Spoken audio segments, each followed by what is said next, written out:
말씀으로 하루를 여는 복된 새벽에 하나님께서 우리에게 주시는 귀한 말씀은 구약 성경 욥기서 3장 1절입니다.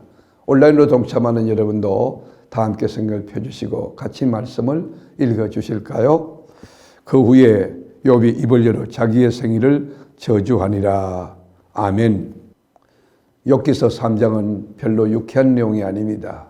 정말 너무 힘들고 역겨운 내용으로 꽉 차 있고 쉽게 소화할 수 있는 그 가벼운 내용도 아닙니다. 3장이 내가 가장 좋아하는 철교 있는 성경이라고 이야기하는 사람도 없습니다. 또 3장에 기록된 성경 구절을 암송 구절로 외우고 다니는 사람도 보지 못했습니다. 이 내용에 보면 욥이라는 주인공이 군데군데 딱지가 붙어 있고 온몸에 막 상처투성이고 피고름이 줄줄 흐르는데 냄새가 그 악취가 지독한 것입니다. 아주 처참한 요새의 모습을 우리가 볼 수 있어요. 1장과 2장에 나타난 그렇게 훌륭한, 그렇게 인격적이고 그 성품도 좋지만 외모도 좋겠다 이렇게 묘사되는 그런 욥이 이제 3장에 와서는 동일 인물이라고 생각하기 어려울 정도로 완전히 무너지고 이그러졌습니다. 그러면서 이 전도하는 사람들에게 하나님은 당신을 사랑하십니다. 하나님은 당신에게 놀라운 계획을 가지고 있습니다. 우리가 이렇게 하잖아요.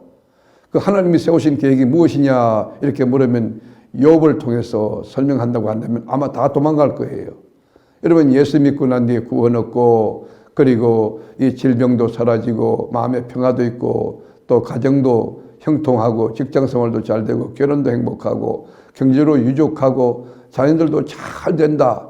그렇게 이야기하면서 한다면 모르지만 욥과 같이 이렇게 어려운 삶이 계속된다고 그렇게 그게 믿음이라고 이야기하면 신앙이 없는 사람이 그것을 받아들일 수 있겠느냐 하는 것입니다.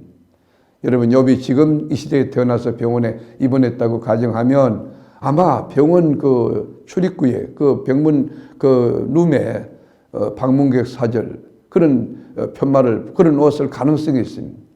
욥은 그러나 병원에 그렇게 누워있을 처지도 못해 병원에 숨을 수 있는 그런 입장도 안 됩니다.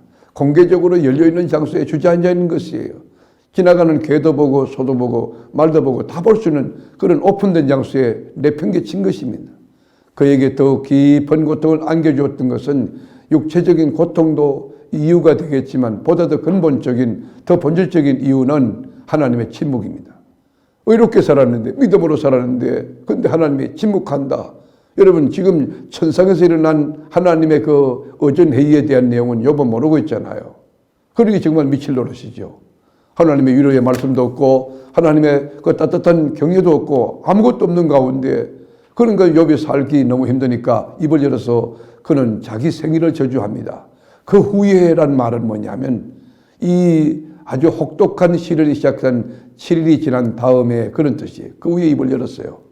여러분 사람이 너무 어려운 너무 큰 걸 당하면 뭔가 생각도 나지 않고 아픔도 느끼지 못해 그냥 멍할 그런 뿐이죠. 그러다가 서서히 정신이 돌아오면 이 아픔을 느끼기 시작하고 고통을 느끼기 시작하고 그렇지 않습니까? 여러분 7일이 지났다는 것은 인내의 한계점에 도달했다는 것이에요. 더 이상 입을 다물 수가 없었던 그런 상황이에요. 그래서 하나님을 향하여 탄식의 소리를 발합니다. 이 장면을 마빈 포트라고 하는 성경학자는 이 욥기서 3장을 욥의 저항이라고 불렀습니다. 태어난 날을 저주합니다. 그의 생일, 그의 존재를 저주하고 부정합니다. 그러나 욥은 하나님을 저주하고 원망하는 대신에 비극적인 자기 자신의 운명을 저주하는 것이에요. 하나님이 그 소리를 다 들으셨습니다. 욥은 현실이 너무 힘들어서 과거 원점으로 자기가 이 세상에 존재하기 이전의 시간으로 되돌려 주고 싶었습니다. 그래서 그가 태어난 날과 어머니가 자신을 잉태하던 날이 없었더라면 얼마나 좋았을까. 가정법을 사용하고 있는 것입니다. 욥은 자기의 출생과 자신의 존재에 대하여 부르짖습니다. 여러분 여기서 주의해야 될 게 있어요. 아무리 현실이 어둡고 암울하고 힘들고 그렇더라도 나를 지으신 하나님, 나를 존재케 하신 하나님을 부정해서 안 되는 것입니다. 나는 없어져야 된다는 그런 말에 이렇게 고백은 잘못된 것입니다. 여러분 우리의 생명은 신비로운 것이에요. 하나님께서 지으신 것이에요. 이 땅에 그냥 던져놓은 쓰레기가 아닙니다.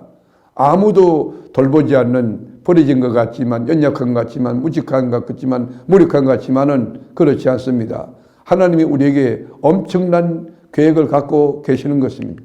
사랑하는 교우 여러분, 이 말씀으로 하루 종일 복된 이 새벽에 하나님이 우리의 생명을 너무너무 귀한 생명으로 주셨고, 우리는 하나님의 걸작품이라는 것을 알면 우리 삶에 조금 경제적인 문제라든지 인간관계의 그 고통이라든지 아픔이라든지 여러 가지 상황 가운데 있겠지만, 나는 하나님의 걸작품이다.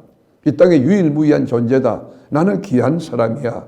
그래서 나 자신을 사랑할 수 있고 나 자신에 대한 자부심과 긍지를 가질 수 있어야 그것이 참된 그리스도인이고 신앙인이 될 것입니다.